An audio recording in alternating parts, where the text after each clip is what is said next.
여러분, 오늘 단 하나만 기억하세요. 주식 시장에서 가장 확실하게 돈을 버는 방법은 시장을 이기려고 발버둥 치는 게 아닙니다. 시장과 함께 가는 겁니다. 이 단순한 진리를 깨닫는데 수십 년이 걸린 천재들이 있고 평생 깨닫지 못하고 돈을 잃은 사람들이 있습니다. 여러분은 어느 쪽이 되고 싶으신가요? 이 영상이 도움이 되셨다면 구독과 좋아요, 그리고 댓글로 여러분의 투자 철학도 공유해주세요. 함께 성장하는 투자자가 됩시다. 주식 투자를 시작하면 누구나 한 번쯤 이런 생각을 합니다. 나는 남들보다 똑똑하니까 시장 평균보다 더 잘할 수 있을 거야. 저 종목이 오를 것 같으니까 몰빵해야지. 지금이 바닥인 것 같으니까 대출받아서 투자해야겠다. 이런 생각들이 머릿속을 지배하기 시작합니다. 그리고 대부분의 투자자들은 이 생각대로 행동합니다. 결과는 어떨까요? 통계가 모든 것을 말해줍니다. 개인 투자자의 80% 이상이 장기적으로 시장 평균 수익률을 밑돕니다. 전문 펀드 매니저들조차 15년 이상의 기간으로 보면 85% 이상이 단순히 시장 지수를 추종하는 인덱스 펀드보다 낮은 수익률을 기록합니다. 수십억 원의 연봉을 받는 월스트리트의 천재들도, 첨단 알고리즘과 슈퍼컴퓨터로 무장한 헤지펀드들도 결국 시장을 꾸준히 이기지 못합니다. 그런데 우리가 과연 그들보다 잘할 수 있을까요? 이 질문에 대해 정직하게 답해보세요. 여러분은 하루에 몇 시간을 투자 공부에 쓰시나요? 기업의 재무제표를 직접 분석해 보신 적 있나요? 거시경제 지표를 매일 확인하시나요? 산업 동향 보고서를 읽고 계시나요? 아마 대부분은 아닐 겁니다. 본업이 있고 가족이 있고 삶이 있으니까요. 퇴근하고 나면 지쳐서 쉬고 싶고 주말에는 가족과 시간을 보내고 싶습니다. 그것이 정상입니다. 투자가 삶의 전부가 되어서는 안 됩니다. 그런데 이 일을 전업으로 하는 사람들, 아침부터 밤까지 오직 투자만 연구하는 사람들도 시장을 이기지 못합니다. 수백 명의 애널리스트를 고용하고 최첨단 데이터 분석 시스템을 갖추고 전 세계 기업들을 직접 방문하며 조사하는 거대 자산운용사들도 장기적으로는 시장 평균을 이기지 못합니다. 그렇다면 우리가 시장을 이기려고 노력하는 것이 과연 합리적인 선택일까요? 퇴근 후 몇 시간 차트를 들여다보고 유튜브에서 주식 추천 영상을 보고 주식 카페에서 정보를 얻는 것으로 전문가들을 이길 수 있을까요? 여기서 중요한 깨달음이 필요합니다. 시장을 이기지 못한다는 것은 실패가 아닙니다. 시장 평균 수익률을 얻는다는 것은 대단한 성과입니다. 이 점을 많은 사람들이 간과합니다. 시장 평균이라는 말이 뭔가 평범하고 부족하게 들리니까요. 하지만 숫자를 보면 생각이 달라집니다. 지난 100년간 미국 주식시장의 연평균 수익률은 약 10%였습니다. 한국 주식시장도 장기적으로 보면 연 7%에서 8% 정도의 수익률을 보여왔습니다. 이 숫자가 별것 아닌 것 같나요? 계산을 해보겠습니다. 연 10% 수익률로 20년을 투자하면 원금이 약 6.7배가 됩니다. 30년이면 17.4배가 됩니다. 1억 원이 30년 후 17억 원이 된다는 뜻입니다. 매달 100만 원씩 30년간 적립하면서 연 10% 수익률을 얻으면 최종 금액은 약 22억 원이 됩니다. 원금 3억 6천만 원이 22억 원이 되는 것입니다. 이것이 바로 시장과 함께 가는 것의 위력입니다. 복리는 말이 아니라 증명입니다. 저도 매달 적립식으로 투자하며 이 효과를 누려보려고 하는 중입니다. 제 실제 투자 내역은 영상 마지막에 확인하세요. 이것이 바로 오늘 우리가 함께 이야기할 주제입니다. 시장을 이기려 하지 말고 시장과 함께 가라. 이 단순하지만 강력한 투자 철학이 어떻게 평범한 사람들을 부자로 만들었는지, 그리고 왜 이 방법이 가장 확실한 부의 축적 방법인지 함께 알아보겠습니다. 오늘 이야기를 끝까지 들으시면 여러분의 투자관이 완전히 바뀔 수 있습니다. 아니, 반드시 바뀌어야 합니다. 왜냐하면 이것이 역사적으로 증명된 길이기 때문입니다. 수많은 천재들이 실패와 성공을 거듭하며 찾아낸 진리이기 때문입니다. 먼저 한 사람의 이야기로 시작해 보겠습니다. 존 보글이라는 이름을 들어보셨나요? 그는 1929년 미국 뉴저지에서 태어났습니다. 공교롭게도 그해 가을 역사상 가장 참혹한 주식시장 붕괴가 일어났습니다. 대공황의 시작이었죠. 1929년 9월 최고점을 찍은 다우존스 지수는 1932년까지 약 89%가 폭락했습니다. 100달러가 11달러가 된 것입니다. 수많은 가정이 파산했고 보글의 가족도 예외가 아니었습니다. 그의 가족은 모든 재산을 잃었고 아버지는 알코올 중독에 빠졌으며 결국 부모는 이혼했습니다. 어린 보글은 가난 속에서 자랐지만 학업에서만큼은 뛰어난 재능을 보였습니다. 어려운 환경 속에서도 그는 포기하지 않았습니다. 신문 배달을 하고 식당에서 웨이터로 일하고 우편물을 분류하는 아르바이트를 하면서 학비를 벌었습니다. 밤늦게까지 공부했고 새벽에 일어나 일하러 갔습니다. 그의 어린 시절은 고단했지만 이 경험이 그를 단단하게 만들었습니다. 프린스턴 대학교에 장학금을 받고 입학한 보글은 졸업 논문 주제를 고민하다가 뮤추얼 펀드 산업에 대해 연구하기로 결심합니다. 당시 뮤추얼 펀드는 아직 초기 단계였고 학문적으로 연구된 바가 거의 없었습니다. 보글은 이 미개척 분야에 도전하기로 했습니다. 1951년 그는 뮤추얼 펀드의 역사와 현황에 대한 논문을 작성했습니다. 도서관에서 수백 개 펀드의 과거 실적 자료를 모으고 일일이 수익률을 계산하고 비교 분석했습니다. 컴퓨터가 없던 시절이었으니 모든 것을 손으로 해야 했습니다. 이 논문에서 그는 충격적인 사실을 발견합니다. 대부분의 펀드 매니저들이 단순히 시장 평균을 추종하는 것보다 나은 성과를 내지 못한다는 것이었습니다. 펀드 매니저들은 자신들이 시장을 이길 수 있다고 주장하며 높은 수수료를 받았지만 실제 데이터는 그 주장이 거짓임을 보여주었습니다. 더 놀라운 것은 높은 운용 수수료가 투자자들의 수익을 갉아먹고 있다는 점이었습니다. 펀드 매니저가 시장을 이기지 못하는데 높은 수수료까지 내면 투자자는 시장 평균보다 훨씬 낮은 수익을 얻게 됩니다. 이것은 구조적인 문제였습니다. 22살의 대학생이 발견한 이 진실은 당시로서는 너무나 급진적이었습니다. 월스트리트 전체가 펀드 매니저들의 능력을 팔아서 먹고 사는 곳이었으니까요. 수천 명의 펀드 매니저, 수만 명의 애널리스트, 수십만 명의 금융업 종사자들의 생계가 이 신화에 달려 있었습니다. 그들은 자신들이 특별한 능력을 가지고 있어서 시장을 이길 수 있다고 주장했고 사람들은 그 말을 믿고 돈을 맡겼습니다. 보글의 발견은 이 모든 것이 허구일 수 있다는 것을 암시했습니다. 하지만 보글은 숫자를 믿었습니다. 감정이나 마케팅이 아니라 실제 데이터가 보여주는 진실을 믿었습니다. 그의 논문 지도 교수는 이 논문을 읽고 깊은 인상을 받았습니다. 논문은 최우수 논문으로 선정되었고 보글은 우등으로 졸업했습니다. 이 믿음이 그의 인생을 바꿨고 결국 전 세계 수천만 투자자들의 삶을 바꾸게 됩니다. 하지만 그것은 수십 년 후의 일이었습니다. 당장은 이 젊은 졸업생이 월스트리트에서 살아남아야 했습니다. 보글의 논문을 읽은 웰링턴 매니지먼트의 창업자 월터 모건이 그를 회사로 초대했습니다. 모건은 보글의 날카로운 분석력과 정직함에 감탄했습니다. 보글은 웰링턴의 입사에 승승장구했습니다.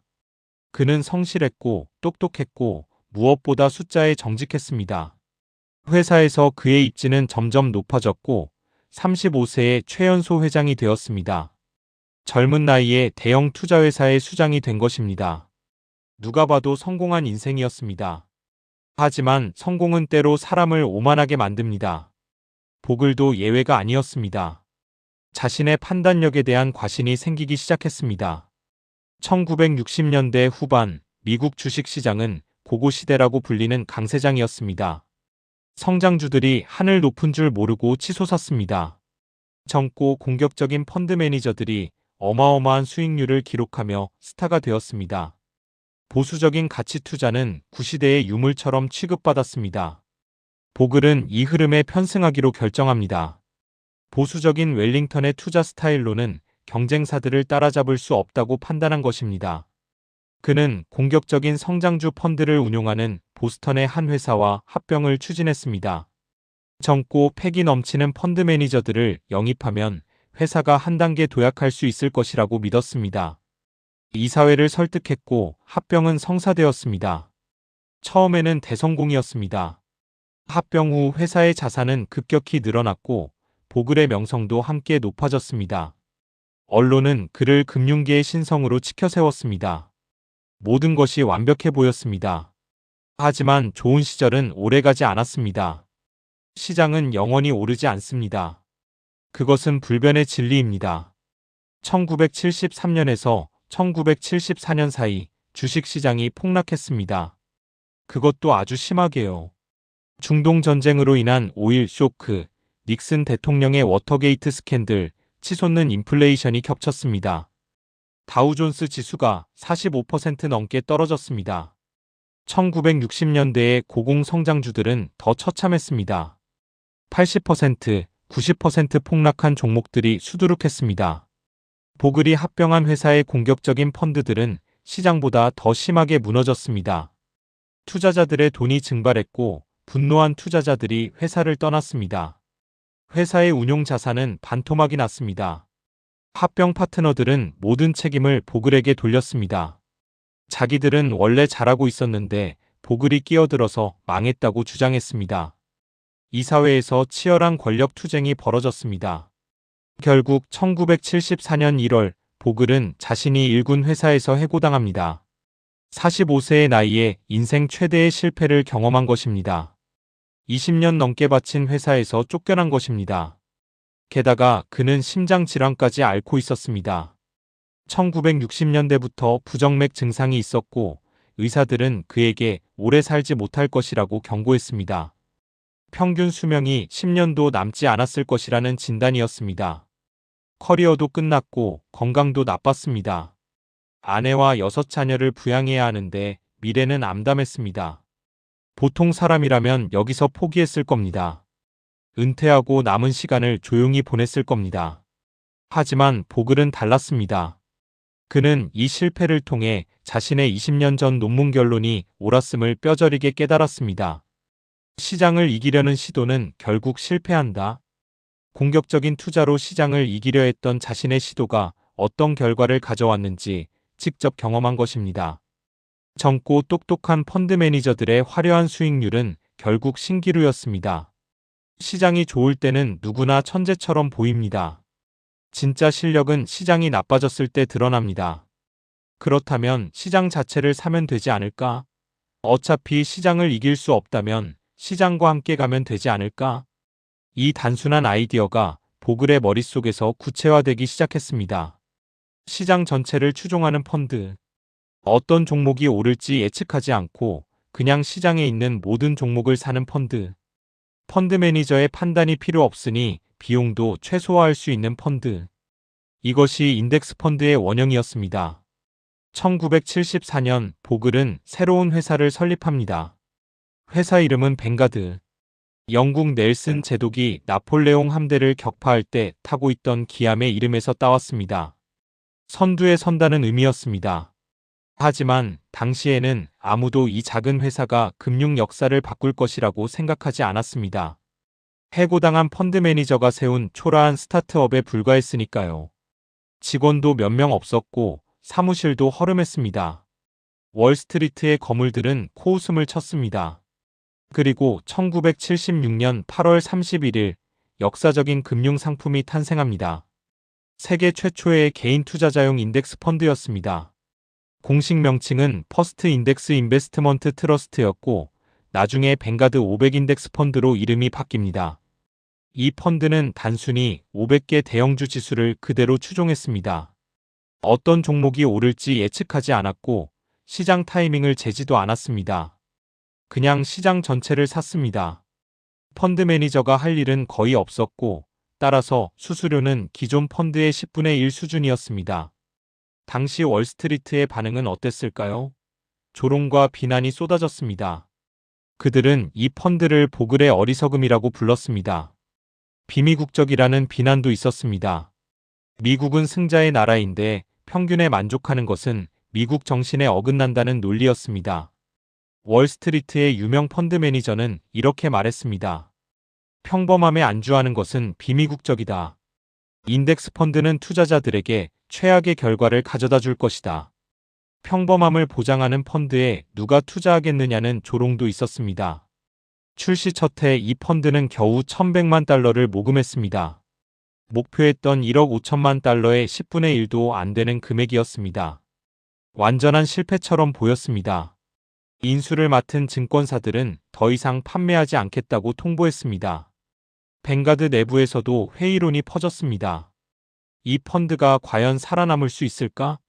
보글의 아이디어가 너무 앞서간 것은 아닐까? 하지만 보글은 포기하지 않았습니다. 그는 자신의 철학을 굳건히 믿었습니다. 비용을 최소화하고 시장 전체를 사고 오래 보유하라. 이 단순한 원칙을 고수했습니다. 그는 직접 투자자들을 만나고 강연을 다니고 글을 썼습니다. 인덱스 펀드의 논리를 설명하고 또 설명했습니다. 천천히 하지만 확실하게 그의 메시지는 퍼져나갔습니다.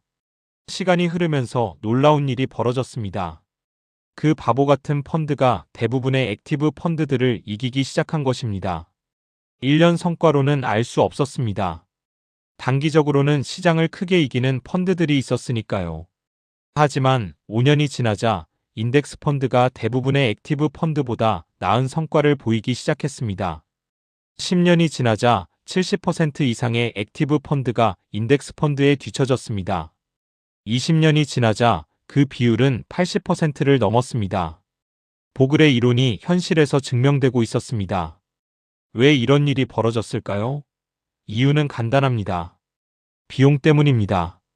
액티브 펀드는 펀드 매니저, 연봉, 애널리스트 비용, 리서치 비용, 거래 비용 등으로 연간 1%에서 2%의 수수료를 가져갑니다. 인덱스 펀드는 0.05%에서 0.2%면 됩니다. 이 1%의 차이가 매년 쌓이면 어마어마한 격차가 됩니다. 30년 동안 매년 1%씩 빠지면 최종 자산의 26%를 잃게 됩니다. 펀드 매니저가 시장을 이기지 못하는데 비용까지 더 내면 투자자는 시장 평균보다 크게 뒤처질 수밖에 없습니다. 뱅가드는 점점 성장했습니다. 처음에는 월스트리트에서 비웃음거리였지만 10년이 지나자 무시할 수 없는 존재가 되었습니다. 20년이 지나자 거대한 회사가 되었습니다. 그리고 지금 보글이 설립한 뱅가드는 세계 최대의 뮤추얼 펀드 회사가 되었습니다. 운용 자산만 약 8조 달러에 달합니다. 8조 달러가 얼마인지 감이 오시나요? 한국 원화로 환산하면 약 1경 원이 넘습니다. 한국 전체 상장 주식 시가총액의 5배가 넘는 금액입니다. 한 사람의 아이디어가 만들어낸 결과입니다. 그리고 인덱스 펀드라는 개념은 이제 전 세계 투자의 표준이 되었습니다. 미국 주식형 펀드 중 인덱스 펀드가 차지하는 비중은 이제 50%를 넘습니다. 전 세계적으로 수조 달러가 인덱스 펀드에 투자되어 있습니다. 모든 대형 자산운용사가 인덱스 펀드를 출시했습니다. 보글을 비웃던 월스트리트 회사들이 이제는 앞다투어 인덱스 펀드를 팔고 있습니다. 역사가 보글의 손을 들어준 것입니다. 보글 자신은 어떻게 되었을까요? 의사들이 10년밖에 못 산다고 했던 그는 심장 이식 수술을 받고 2019년까지 살았습니다. 89세까지 살면서 자신의 철학을 전파했습니다. 그는 부자가 되지는 않았습니다. 뱅가드를 투자자들이 소유하는 독특한 구조로 만들었기 때문입니다.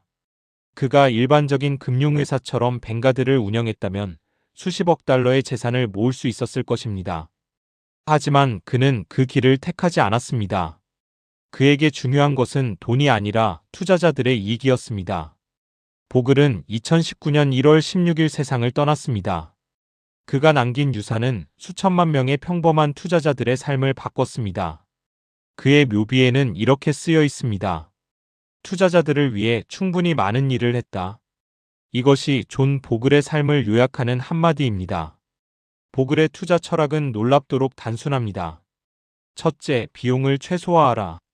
펀드 수수료 1%가 별것 아닌 것 같지만 30년 동안 복리로 계산하면 최종 자산의 25% 이상을 빼앗깁니다. 둘째, 시장 전체를 사라. 어떤 종목이 오를지 아무도 모른다. 그러니 전체를 사서 시장의 성장에 동참하라. 셋째, 오래 보유하라. 시장은 단기적으로는 예측 불가능하지만 장기적으로는 우상향한다. 시간이 당신의 편이 되게 하라. 그는 이렇게 말했습니다. 건초더미에서 바늘을 찾으려 하지 마세요. 그냥 건초더미 전체를 사세요. 이 한마디가 그의 투자 철학 전부입니다. 시장을 이기려 하지 말고 시장과 함께 가라. 이것이 보글이 평생에 걸쳐 증명한 진리입니다. 이제 또 다른 투자 현인의 이야기를 들어보겠습니다. 버튼 말킬이라는 이름을 아시나요? 그는 1932년 미국 보스턴에서 태어났습니다. 유대인 가정에서 자란 그는 어린 시절부터 숫자와 논리에 뛰어난 재능을 보였습니다. 하버드 대학교에서 경제학을 전공했고 프린스턴 대학교에서 경제학 박사학위를 받았습니다. 당대 최고의 경제학자들에게 배운 것입니다. 학위를 받은 후 말킬은 학계에 남지 않고 월스트리트로 갔습니다. 스미스 반이라는 투자은행에서 일하며 실제 금융시장을 경험했습니다. 이론과 실무를 모두 아는 드문 인물이 된 것입니다.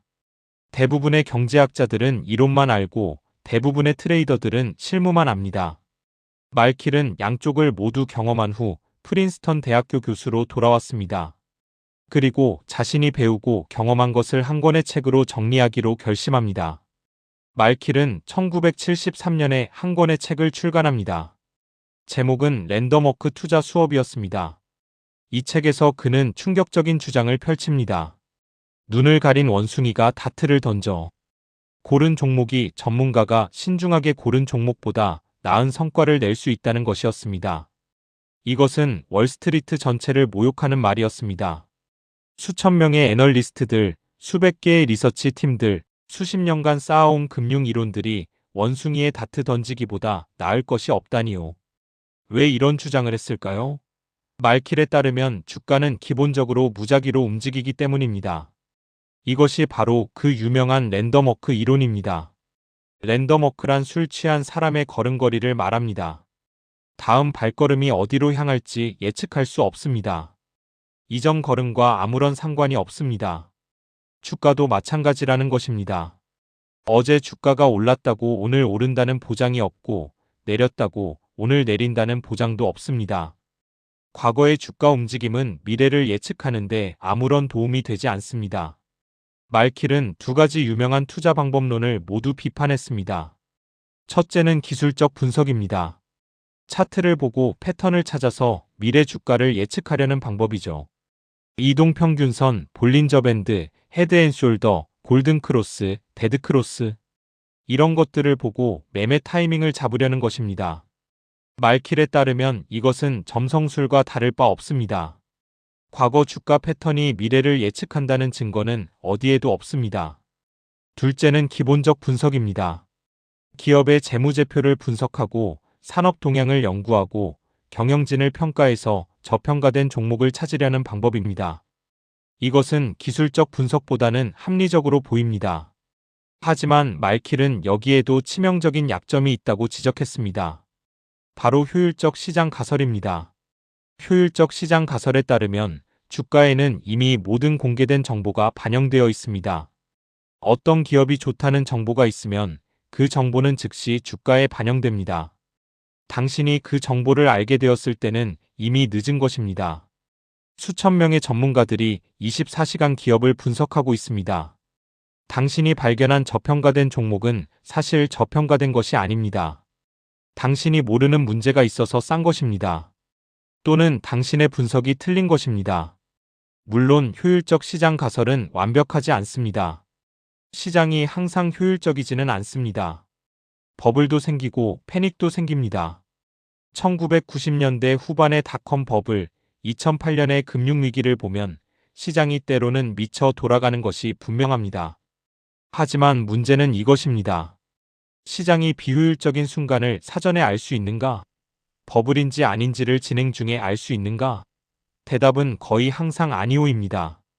말킬은 수십 년간의 데이터를 분석하여 자신의 주장을 뒷받침했습니다. 그는 펀드 매니저들의 과거 성과가 미래 성과를 예측하지 못한다는 것을 증명했습니다. 작년에 시장을 크게 이긴 펀드 매니저가 올해도 이길 확률은 동전 던지기와 비슷합니다. 5년 연속으로 시장을 이긴 펀드 매니저는 극소수이고 그것이 실력인지 운인지 구분하는 것은 사실상 불가능합니다. 당시 월스트리트는 발칵 뒤집어졌습니다. 수천 명의 애널리스트들, 수백 개의 리서치 팀들, 첨단 분석 도구들이 모두 쓸모없다는 말이었으니까요. 그들의 생계가 달린 문제였습니다. 비난과 반박이 쏟아졌습니다. 말킬은 비현실적인 이론가라는 공격을 받았습니다. 시장에서 돈을 벌어본 적도 없는 교수가 무슨 자격으로 월스트리트를 비판하느냐는 것이었습니다. 하지만 시간이 흐르면서 말킬의 주장은 점점 더 설득력을 얻었습니다. 매년 펀드 성과 데이터가 발표될 때마다 그의 이론이 맞다는 증거가 쌓여갔습니다. 10년이 지나자 대부분의 펀드가 인덱스를 이기지 못했습니다. 20년이 지나자 그 비율은 80%를 넘었습니다. 30년이 지나자 거의 90%에 육박했습니다. 말킬의 원숭이 비유가 과장이 아니었던 것입니다. 말킬은 개인 투자자들에게 명확한 조언을 남겼습니다. 첫째, 시장 타이밍을 잡으려 하지 마라. 수많은 연구에 따르면 시장 타이밍을 맞추려고 시도한 투자자들은 그냥 가만히 있던 투자자들보다 훨씬 낮은 수익률을 기록합니다. 왜일까요? 사람들은 항상 두려움과 탐욕에 휘둘리기 때문입니다. 주가가 폭락하면 공포에 질렵합니다. 주가가 급등하면 탐욕에 눈이 멀어 삽니다. 정확히 반대로 해야 하는데 말이죠. 시장 타이밍의 문제점을 보여주는 유명한 통계가 있습니다. 1980년부터 2020년까지 40년간 주식시장에 투자했다고 합시다. 이 기간 동안 가장 수익률이 좋았던 10일을 놓치면 어떻게 될까요? 40년 양만일 중에 10일입니다. 0.1%도 안 됩니다. 그런데 이 10일을 놓치면 전체 수익률이 절반 이상 줄어듭니다. 문제는 그 10일이 언제인지 아무도 모른다는 것입니다. 그리고 그 10일 중 상당수는 시장이 폭락한 직후에 옵니다. 폭락에 겁먹고 팔아버린 사람들은 반등을 놓칩니다. 말킬은 또한 전문가를 맹신하지 말라고 경고했습니다. 증권사 애널리스트들의 추천을 따라가지 마세요. 그들은 자신들의 이익을 위해 일합니다. 당신의 이익이 아닙니다. 그들이 매수 추천을 할 때는 대부분 이미 주가가 오른 후입니다. 그들이 매도 추천을 할 때는 이미 주가가 바닥을 친 후입니다. 그렇다면 우리는 왜 높은 수수료를 내면서 그들의 조언을 따르는 걸까요? 그의 결론은 보글과 같았습니다. 저비용 인덱스 펀드에 투자하고 장기적으로 보유하라. 시장을 이기려 하지 말고 시장과 함께 가라. 말킬은 자신의 책에서 이렇게 썼습니다. 투자에서 가장 어려운 일은 아무것도 하지 않는 것이다. 그러나 그것이 가장 현명한 일이다. 시장이 출렁거릴 때마다 무언가를 해야 할 것 같은 충동을 느끼지만 대부분의 경우 가만히 있는 것이 최선입니다. 이 말이 얼마나 어려운지 생각해 보세요. 2020년 3월 코로나19로 주식시장이 30% 이상 폭락했을 때 여러분은 어떻게 하셨나요? 공포에 질려 팔지 않으셨나요? 아니면 더 샀나요? 아니면 가만히 있었나요? 정답은 가만히 있거나 더 사는 것이었습니다. 하지만 대부분의 사람들은 팔았습니다. 그리고 그해 말까지 시장은 완전히 회복되었고 더 올랐습니다. 공포에 팔았던 사람들은 손실을 확정하고 반등의 기회를 놓쳤습니다. 랜덤워크 투자 수업은 출간 이후 50년이 넘도록 계속 개정판이 나오고 있습니다. 지금까지 13판이 나왔고 수백만 부가 팔렸습니다. 세계에서 가장 많이 팔린 투자 서적 중 하나입니다. 투자 고전의 반열에 올랐습니다. 말킬은 90세가 넘은 지금도 강연을 하고 글을 쓰며 자신의 철학을 전파하고 있습니다. 벵가드의 이사로도 오랜 기간 활동했습니다. 보글과 말킬 두 사람은 같은 진리를 다른 방식으로 전파한 동지였습니다. 말킬의 메시지는 변함없습니다. 시장을 이기려 하지 마라. 시장과 함께 가라. 당신이 시장보다 똑똑하다고 생각하는 순간 시장은 당신에게 교훈을 줄 것이다. 세 번째로 소개할 인물은 조금 다른 배경을 가지고 있습니다. 데이비드 스웬슨입니다. 그는 1954년 미국 위스콘신의 작은 마을에서 태어났습니다. 그의 아버지는 화학공학 교수였고 어머니는 목사의 딸이었습니다. 학문과 신앙을 존중하는 가정에서 자란 그는 자연스럽게 공부에 몰두했습니다.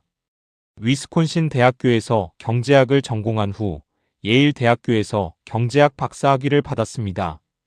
예일에서 그의 지도교수는 제임스 토빈이었습니다. 토빈은 1981년 노벨 경제학상을 받은 거장이었습니다. 현대 포트폴리오 이론의 선구자였고 분산 투자의 중요성을 수학적으로 증명한 사람이었습니다. 스웬스는 토빈에게서 자산 배분과 분산 투자의 원리를 배웠습니다. 이 가르침이 그의 투자 철학의 기초가 되었습니다. 박사 학위를 받은 후 스웬스는 월스트리트로 갔습니다. 살로몬 브라더스와 리먼 브라더스에서 일하며 채권 트레이딩과 기업 금융을 경험했습니다. 그는 월스트리트에서 인정받는 인재였습니다. 승진도 빨랐고 연봉도 높았습니다. 계속 그 길을 갔다면 억만장자가 되었을 것입니다. 하지만 1985년 그는 놀라운 결정을 내립니다. 월스트리트의 고액 연봉을 포기하고 모교인 예일 대학교의 기금을 운용하는 자리를 맡은 것입니다. 당시 그의 나이는 31세였습니다. 예일 기금 운용 책임자의 연봉은 월스트리트 연봉의 일부에 불과했습니다. 왜 이런 선택을 했을까요? 스웬스는 나중에 이렇게 설명했습니다. 월스트리트에서는 부자들을 더 부자로 만드는 일을 했다. 예일에서는 교육과 연구를 위한 일을 할 수 있다. 더 의미 있는 일이라고 생각했다. 그는 돈보다 의미를 선택한 것입니다. 이런 선택을 할 수 있는 사람이 얼마나 될까요? 당시 예일 대학교 기금은 약 13억 달러 규모였습니다. 크지 않은 금액이었습니다. 그리고 예일 기금의 투자 방식은 지극히 전통적이었습니다. 대부분이 미국 주식과 채권에 투자되어 있었습니다. 다른 대학들도 마찬가지였습니다. 안전하고 보수적인 투자. 하지만 스웬슨은 다르게 생각했습니다. 스웬슨이 운용을 시작한 후 어떤 일이 벌어졌을까요? 그는 예일 기금의 투자 방식을 완전히 바꿨습니다. 기존의 주식과 채권 중심에서 벗어나 다양한 자산 클래스에 분산 투자하기 시작했습니다. 부동산, 원자재, 사모펀드, 벤처캐피탈, 헤지펀드 등 전통적인 대학 기금이 투자하지 않던 곳에 과감하게 투자했습니다. 이것은 당시로서는 매우 혁신적인 접근이었습니다. 다른 대학들은 그를 무모하다고 비판했습니다. 2021년 스웬슨이 세상을 떠났을 때 예일 기금은 310억 달러 이상으로 불어나 있었습니다. 36년 동안 연평균 약 12%의 수익률을 기록한 것입니다.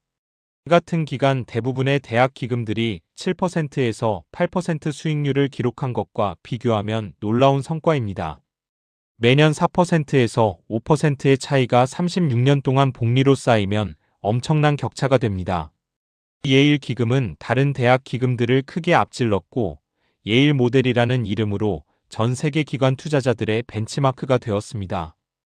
여기서 의문이 생깁니다.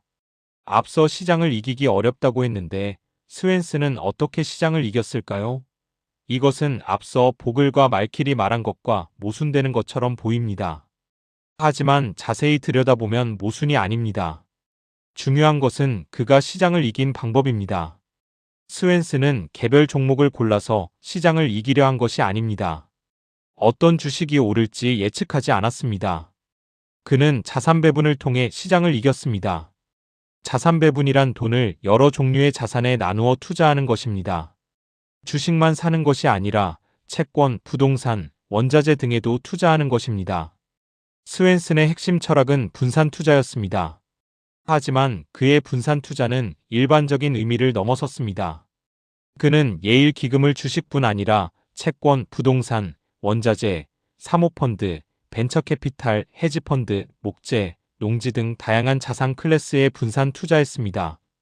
각각의 자산은 서로 다른 시기에 다른 방향으로 움직입니다. 주식이 떨어질 때 채권이 오르고 인플레이션이 올 때 원자재가 오르고 경기 침체기에 국채가 오릅니다. 이렇게 서로 다른 방향으로 움직이는 자산들을 조합하면 전체 포트폴리오의 변동성은 줄어들면서 수익률은 높아질 수 있습니다. 이것이 분산 투자의 마법입니다. 하지만 스웬슨은 중요한 구분을 했습니다. 기관 투자자와 개인 투자자는 다르다는 것입니다. 예일 기금처럼 수백억 달러를 운용하는 기관은 일반인이 접근하기 어려운 투자 기회에 접근할 수 있습니다. 최고의 사모펀드나 벤처캐피탈 펀드는 아무나 받아주지 않습니다. 최소 투자 금액이 수천만 달러이고 그것도 초대받은 투자자만 참여할 수 있습니다. 예일처럼 오랜 기간 관계를 쌓아온 대형 기관만이 이런 펀드에 접근할 수 있습니다. 게다가 대형 기관은 최고의 펀드 매니저를 선별할 수 있는 전문 인력이 있습니다. 수백 개의 사모펀드 중에서 좋은 펀드를 고르는 것은 보통 일이 아닙니다. 스웬슨은 수십 년간 이 일을 해온 전문가였고 그의 팀은 수십 명의 애널리스트로 구성되어 있었습니다. 개인 투자자가 이것을 따라 할 수는 없습니다. 그래서 스웬슨은 2005년에 개인 투자자들을 위한 책을 썼습니다. 제목은 어려운 시장을 이기는 투자였습니다. 그 책에서 그는 개인 투자자들에게 무엇을 권했을까요? 놀랍게도 보글 말켈과 똑같은 조언이었습니다. 저비용 인덱스 펀드에 투자하라. 자산 배분을 하되 저비용 인덱스 상품으로 하라. 월스트리트의 고비용 상품은 피하라. 스웬슨은 개인 투자자들이 월스트리트와 싸워서 이길 수 없다고 단언했습니다. 월스트리트는 정보의 비대칭성, 거래 비용, 세금에서 항상 개인 투자자보다 유리한 위치에 있습니다. 개인 투자자가 주식을 살 때 반대편에서 파는 사람은 누구일까요? 대부분 기관 투자자입니다.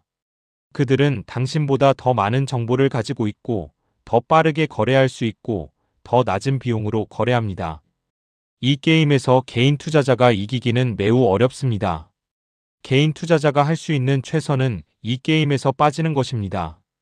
개별 종목을 고르려 하지 말고 시장 전체를 사세요. 시장 타이밍을 잡으려 하지 말고 꾸준히 적립하세요. 고비용 상품을 피하고 저비용 인덱스 펀드를 사세요.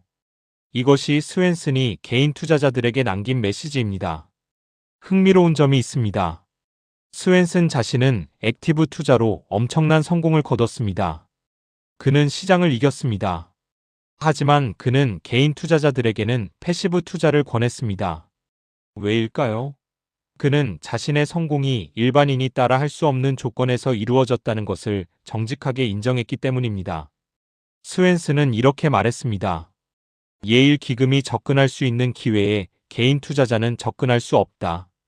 개인 투자자가 나를 따라 하려고 하면 오히려 손해를 볼 것이다. 내가 성공한 방식은 개인 투자자에게는 적합하지 않다. 이것이 진정한 현자의 모습 아닐까요? 자신이 할 수 있는 것과 남이 할 수 있는 것을 구분하는 겸손함. 자신의 성공을 일반화하지 않는 정직함. 스웬슨에게서 우리는 이것을 배웁니다. 스웬슨은 2021년 5월 5일 67세의 나이로 암으로 세상을 떠났습니다. 그가 남긴 유산은 예일 대학교만이 아니라 전 세계 기관 투자자들의 투자 방식을 바꿨습니다. 그리고 그의 저서를 통해 수백만 명의 개인 투자자들에게도 영향을 미쳤습니다. 그가 남긴 메시지는 분명합니다. 자신의 한계를 알라. 그리고 그 한계 안에서 최선을 다하라. 개인 투자자에게 최선은 저비용 인덱스 펀드를 통한 분산 투자다. 이제 이 세 명의 현인들로부터 배운 교훈을 바탕으로 구체적인 투자 기법에 대해 이야기해 보겠습니다. 시장과 함께 가는 투자, 어떻게 실천할 수 있을까요? 원칙은 알겠는데 구체적으로 무엇을 해야 하는지 모르겠다는 분들을 위해 하나씩 설명해 드리겠습니다. 첫 번째 원칙은 분산 투자입니다. 분산 투자란 달걀을 한 바구니에 담지 않는 것입니다. 하나의 종목, 하나의 산업, 하나의 국가에 모든 돈을 넣지 마세요. 왜냐하면 미래는 아무도 모르기 때문입니다. 지금 가장 잘 나가는 기업이 10년 후에도 그럴 거라는 보장이 없습니다. 지금 가장 강한 산업이 20년 후에도 그럴 거라는 보장이 없습니다. 2000년대 초반을 생각해 보세요. 당시 세계 최대 기업은 어디였을까요? 제너럴 일렉트릭, 엑슨모빌, 시스코, 인텔, 노키아 같은 회사들이었습니다. 제너럴 일렉트릭은 세계 최고의 경영으로 칭송받는 회사였고 노키아는 휴대전화 시장을 지배하고 있었습니다. 그때 이 회사들의 전 재산을 투자했다면 어떻게 됐을까요? 20년이 지난 지금 그 회사들은 어떻게 되었을까요? 제너럴 일렉트릭은 쪼개져서 예전의 영광을 찾아볼 수 없습니다. 노키아는 스마트폰 혁명에 적응하지 못하고 몰락했습니다. 시스코와 인텔의 주가는 당시 고점을 회복하지 못했거나 겨우 비슷한 수준입니다. 반면 같은 기간 시장 전체에 투자했다면 원금의 몇 배를 벌었을 것입니다. 그리고 당시에는 존재하지도 않았거나 작은 회사였던 애플, 아마존, 구글, 테슬라가 세계 최대 기업이 되었습니다. 미래를 예측할 수 없다면 어떻게 해야 할까요? 전체를 사면 됩니다. 인덱스 펀드 하나만 사도 수백 개, 수천 개 종목에 자동으로 분산됩니다. 미래의 승자가 어떤 기업인지 몰라도 상관없습니다. 인덱스 펀드에는 미래의 승자가 포함되어 있을 테니까요. 오늘의 작은 기업이 내일의 거대 기업이 되면 인덱스에서 그 기업의 비중이 자동으로 늘어납니다. 당신은 아무것도 할 필요가 없습니다. 분산 투자는 여러 차원에서 이루어져야 합니다. 종목 분산은 기본입니다. 산업 분산도 중요합니다. 기술주만 사거나 금융주만 사지 마세요. 기술주가 폭락하면 다른 산업이 버텨줍니다. 지역 분산도 고려해야 합니다. 한국 주식만이 아니라 미국, 유럽, 신흥국에도 투자하세요. 한국 경제가 어려워도 다른 나라가 버텨줄 수 있습니다. 자산 클래스 분산도 필요합니다. 주식뿐 아니라 채권에도 일부 배분하세요. 주식이 폭락할 때 채권이 완충 역할을 해줍니다. 여기서 핵심은 이것입니다. 분산 투자의 목적은 수익률을 극대화하는 것이 아닙니다. 위험을 관리하는 것입니다. 분산 투자를 하면 가장 높은 수익률을 얻지는 못합니다. 사후적으로 보면 그에 가장 많이 오른 종목 하나에 몰빵했으면 수익률이 훨씬 높았을 것입니다. 하지만 그것은 결과를 알고 나서 하는 말입니다. 사전에는 아무도 모릅니다. 분산 투자를 하면 가장 낮은 수익률도 피할 수 있습니다. 가장 많이 떨어진 종목 하나에 몰빵하는 재앙을 막을 수 있습니다. 투자에서 가장 중요한 것은 복리의 힘을 끊기지 않게 하는 것입니다. 한 번의 몰빵으로 원금의 80%를 잃으면 원금을 회복하는 데만 400%의 수익이 필요합니다. 거의 불가능한 일입니다. 그런 일이 일어나지 않도록 하는 것이 분산 투자입니다. 대박을 노리지 마세요. 쪽박을 피하세요. 그것만으로도 장기적으로 부자가 됩니다. 두 번째 원칙은 적립식 투자입니다. 일시에 큰 돈을 투자하는 것보다 정기적으로 일정 금액을 투자하는 것이 심리적으로도 결과적으로도 유리합니다. 이것을 달러 코스트 에버리징, 우리말로 정액 분할 매수라고 합니다. 복잡하게 들리지만 원리는 간단합니다. 매달 100만 원씩 투자한다고 합시다. 주가가 높을 때는 100만 원으로 적은 양을 삽니다. 주가가 낮을 때는 100만 원으로 많은 양을 삽니다. 자연스럽게 평균 매입 단가가 낮아집니다. 높은 가격에 많이 사고 낮은 가격에 적게 사는 것이 아니라 높은 가격에 적게 사고 낮은 가격에 많이 사게 됩니다. 수학적으로 이것은 평균 매입 단가를 낮추는 효과가 있습니다. 더 중요한 것은 심리적 효과입니다. 목돈을 한 번에 투자하면 시장이 떨어질 때 엄청난 스트레스를 받습니다. 1억 원을 투자했는데 다음 달에 시장이 20% 떨어지면 2천만 원이 사라진 것입니다. 이 고통을 견디기가 매우 어렵습니다. 대부분의 사람들은 공포에 질려 팔아버립니다. 그리고 바닥에서 팔았기 때문에 손실을 확정하고 이후에 반등을 놓칩니다. 적립식으로 투자하면 다릅니다. 시장이 떨어져도 오히려 기회라고 생각하게 됩니다. 이번 달에는 같은 100만 원으로 더 많이 살 수 있네. 좋은 기회다. 이렇게 생각하면 공포가 줄어듭니다. 하락장이 두려운 것이 아니라 환영할 만한 것이 됩니다. 물론 완전히 불안이 사라지지는 않겠지만 상당히 줄어듭니다. 투자의 가장 큰 적은 우리 자신의 감정입니다. 적립식 투자는 이 감정을 다스리는 데 도움이 됩니다. 한 가지 예를 들어보겠습니다. 2008년 금융위기 때 1,000만 원을 한 번에 투자한 사람과 같은 1,000만 원을 2008년부터 2009년까지 24개월에 걸쳐 적립식으로 투자한 사람이 있다고 합시다. 누가 더 나은 결과를 얻었을까요? 놀랍게도 적립식 투자자입니다. 일시 투자자는 폭락장에서 50% 가까운 손실을 경험한 후 몇 년이 지나서야 겨우 회복했습니다. 하지만 적립식 투자자는 폭락장에서 오히려 싸게 많이 사서 더 큰 수익을 얻었습니다. 2009년 3월 바닥에서 산 주식들은 이후 몇 배로 올랐으니까요. 물론 항상 적립식이 유리한 것은 아닙니다. 시장이 계속 오르기만 한다면 목돈을 빨리 투자하는 것이 수익률 면에서는 더 좋습니다. 돈이 시장에 있는 시간이 길수록 복리 효과를 더 많이 누리니까요. 학술적으로도 일시 투자가 적립식 투자보다 기대 수익률이 높다는 연구 결과가 있습니다. 하지만 문제는 우리가 미래를 모른다는 것입니다. 시장이 오를지 내릴지 모르는 상황에서 적립식 투자는 가장 합리적인 선택입니다. 그리고 무엇보다 대부분의 사람들은 목돈이 없습니다. 월급에서 일정 부분을 떼어 투자할 수밖에 없죠. 이런 상황에서 적립식 투자는 선택이 아니라 필연입니다. 목돈이 생길 때까지 기다리지 마세요. 지금 가진 것으로 시작하세요. 시간이 당신의 편입니다. 세 번째 원칙은 장기 보유입니다. 이것이 가장 중요하면서도 가장 지키기 어려운 원칙입니다. 우리는 매일 뉴스를 봅니다. 주가가 올랐다, 떨어졌다, 어떤 종목이 폭등했다, 폭락했다. 전문가들이 지금 팔아야 한다, 지금 사야 한다 말합니다.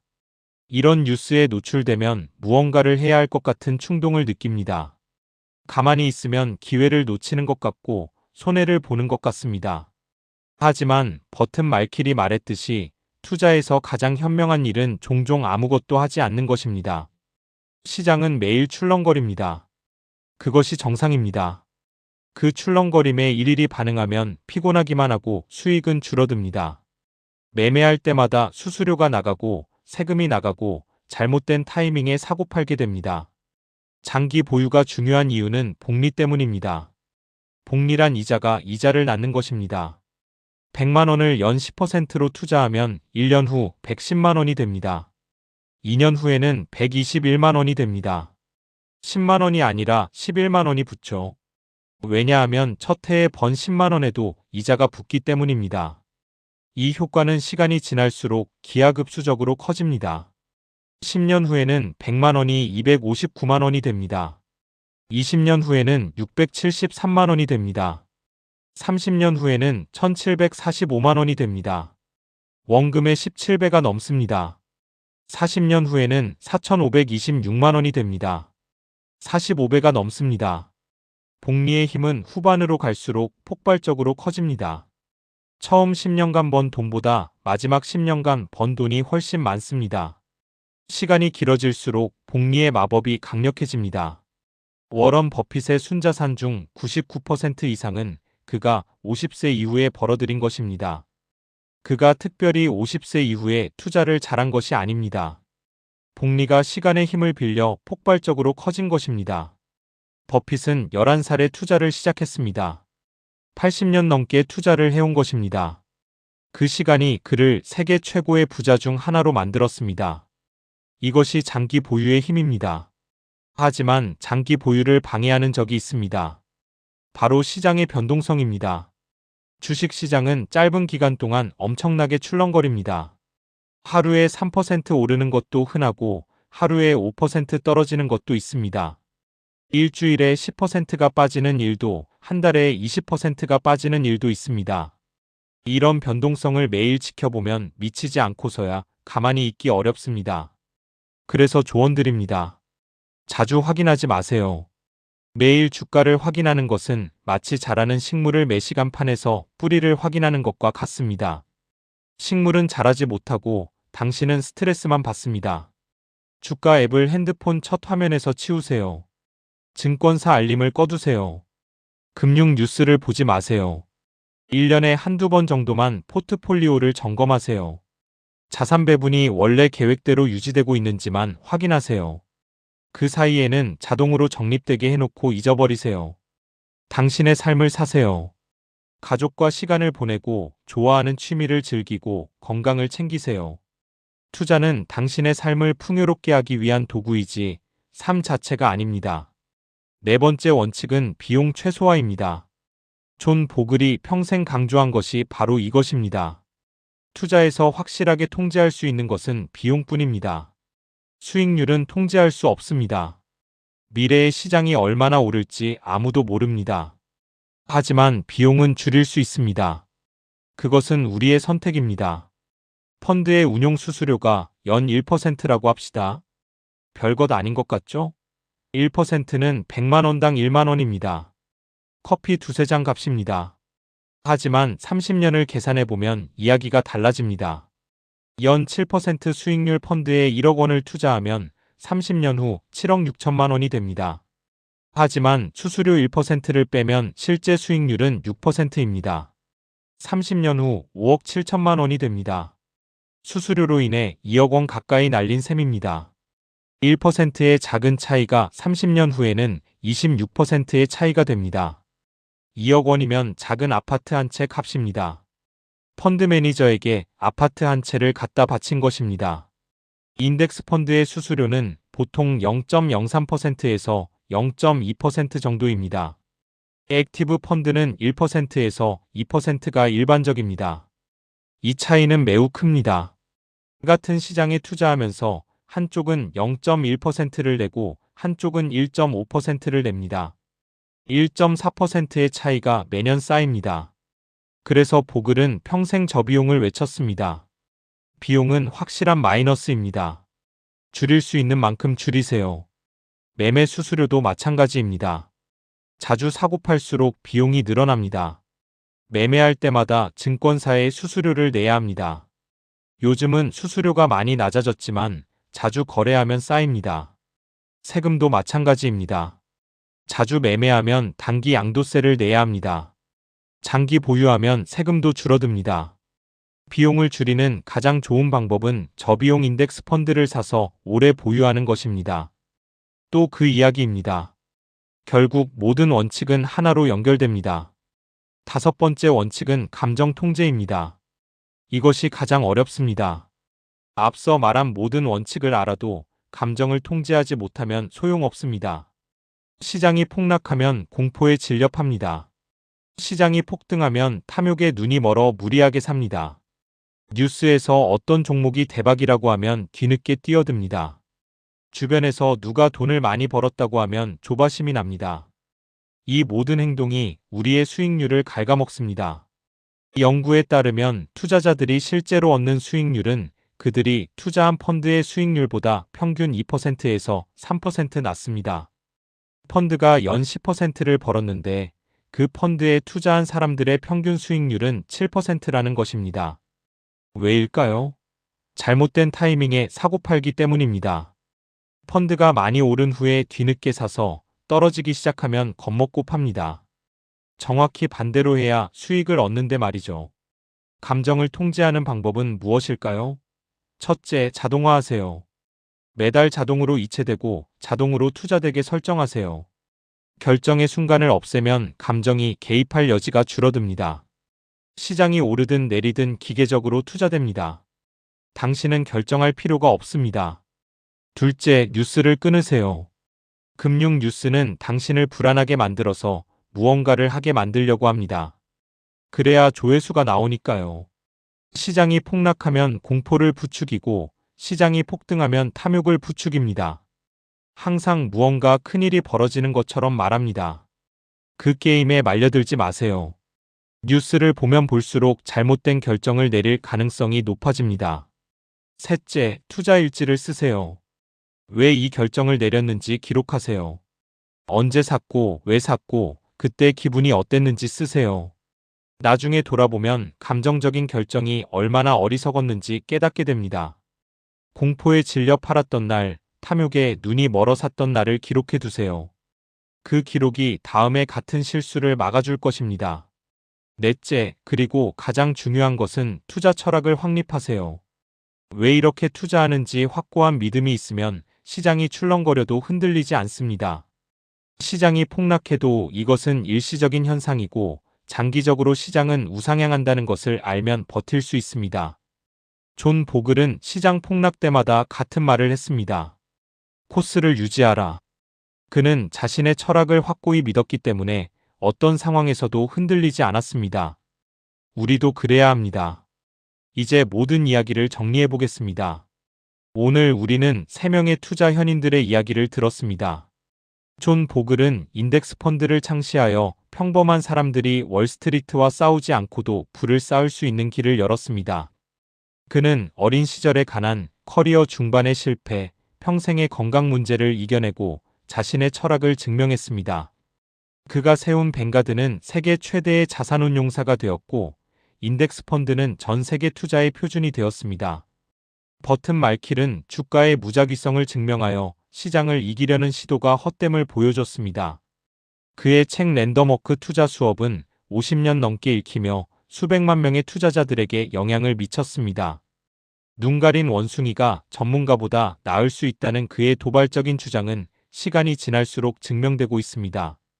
데이비드 스웬스는 기관 투자자로서 엄청난 성공을 거두면서도 개인 투자자들에게는 인덱스 투자를 권하는 정직함을 보여줬습니다. 자신의 방법이 일반인에게는 적합하지 않다는 것을 솔직히 인정했습니다. 그는 자신이 할 수 있는 것과 남이 할 수 있는 것을 구분할 줄 아는 진정한 현자였습니다. 세 사람의 배경은 다르지만 결론은 같았습니다. 시장을 이기려 하지 마라. 시장과 함께 가라. 저비용 인덱스 펀드에 분산 투자하고 정기적으로 적립하고 오래 보유하라. 비용을 최소화하고 감정을 통제하라. 이것이 평범한 사람이 부자가 될 수 있는 가장 확실한 길입니다. 이 방법은 섹시하지 않습니다. 뉴스에 나오지 않습니다. 친구들에게 자랑할 거리가 되지 않습니다. 파티에서 어떤 종목으로 대박 났다고 말할 수 없습니다. 주식 카페에서 영웅 대접을 받을 수 없습니다. 유튜브에서 수익 인증을 할 수 없습니다. 하지만 이 방법은 작동합니다. 수십 년간의 데이터가 증명하고 있습니다. 수천만 명의 투자자들이 이 방법으로 부를 쌓았습니다. 화려함을 포기하고 확실함을 선택하세요. 남들의 부러움보다 실제로 불어나는 자산을 선택하세요. 단기간에 부자가 되려는 꿈을 버리고 천천히 확실하게 부자가 되는 길을 선택하세요. 이제 행동할 때입니다. 지금 당장 무엇을 해야 할까요? 첫째, 오늘 저녁 자신의 투자 상황을 점검해 보세요. 지금 무엇에 투자하고 있나요? 개별 종목에 몰빵하고 있지는 않나요? 비용은 얼마나 내고 있나요? 펀드 수수료를 확인해 보셨나요? 분산은 되어 있나요? 한 산업, 한 국가에 집중되어 있지는 않나요? 적립식으로 하고 있나요? 아니면 감정에 따라 들쑥날쑥하나요? 이 질문들에 답해 보세요. 현재 상황을 정확히 파악하는 것이 첫걸음입니다. 둘째, 이번 주 안에 저비용 인덱스 펀드를 하나 알아보세요. 한국 시장이든 미국 시장이든 글로벌 시장이든 상관없습니다. 자신의 상황에 맞는 것을 고르세요. 수수료는 반드시 확인하세요. 0.5% 이상이면 비싼 편입니다. 0.2% 이하를 목표로 하세요. 가능하다면 0.1% 이하의 상품을 찾아보세요. 요즘은 그런 상품들이 많이 있습니다. 셋째, 다음 달부터 자동 적립 투자를 시작하세요. 금액은 적어도 됩니다. 중요한 것은 시작하는 것입니다. 10만 원이든 50만 원이든 100만 원이든 상관없습니다. 자신이 감당할 수 있는 금액으로 시작하세요. 생활비에 지장이 없는 범위에서 시작하세요. 그리고 매달 자동으로 투자되게 설정하세요. 결정의 순간을 없애세요. 넷째, 이 영상을 저장해 두세요. 시장이 폭락해서 무섭고 불안할 때 다시 보세요. 시장이 폭등해서 더 사고 싶은 충동이 들 때 다시 보세요. 누군가 대박 종목을 추천할 때 다시 보세요. 빚내서 투자하고 싶은 생각이 들 때 다시 보세요. 코스를 유지하세요. 흔들리지 마세요. 이 원칙들을 기억하세요. 그리고 마지막으로 인내심을 가지세요. 부자가 되는 것은 오래 걸립니다. 하룻밤에 부자가 되려는 사람들은 대부분 가난해집니다. 빨리 부자가 되려고 할수록 오히려 멀어집니다. 천천히, 꾸준히 오래가는 사람이 결국 이깁니다. 거북이가 토끼를 이긴다는 동화는 투자에서도 진실입니다. 느리지만 꾸준한 것이 빠르지만 불안정한 것을 이깁니다. 투자는 마라톤입니다. 단거리 경주가 아닙니다. 처음 1km에서 앞서 나가는 것은 의미가 없습니다. 완주하는 것이 중요합니다. 중간에 포기하지 않고 페이스를 유지하며 끝까지 달리는 것이 중요합니다. 그래야 골인 지점에 도달합니다. 투자도 마찬가지입니다. 10년, 20년, 30년. 오래 가야 합니다. 오래 가면 복리가 마법을 부립니다. 그 마법을 믿으세요. 여러분, 이 영상을 끝까지 시청해 주셔서 감사합니다. 긴 영상이었습니다. 끝까지 보셨다는 것은 여러분이 진지하게 자신의 재정적 미래를 고민하고 있다는 뜻입니다. 그것만으로도 이미 절반은 성공한 것입니다. 대부분의 사람들은 이런 영상을 끝까지 보지 않습니다. 불편하니까요. 자신의 투자 습관을 돌아보는 것은 불편한 일입니다. 지금까지 해왔던 방식이 틀렸을 수도 있다는 것을 인정하는 것은 어렵습니다. 대박 종목을 찾는 것보다 인덱스 펀드를 사라는 말은 재미없습니다. 하지만 여러분은 그 불편함을 견뎠습니다. 진실을 마주했습니다. 이것이 바로 부자가 될 수 있는 사람과 그렇지 않은 사람의 차이입니다. 시장을 이기려 하지 마세요. 시장과 함께 가세요. 저비용 인덱스 펀드에 분산 투자하고 적립식으로 꾸준히 투자하고 오래 보유하세요. 감정에 휘둘리지 말고 비용을 줄이고 인내심을 가지세요. 이것이 오늘 전해드린 메시지의 전부입니다. 단순하지만 강력합니다. 단순하기 때문에 강력합니다. 누구나 할 수 있기 때문에 강력합니다. 여러분의 투자 철학은 무엇인가요? 댓글로 알려주세요. 오늘 영상을 보고 무엇을 느끼셨나요? 어떤 결심을 하셨나요?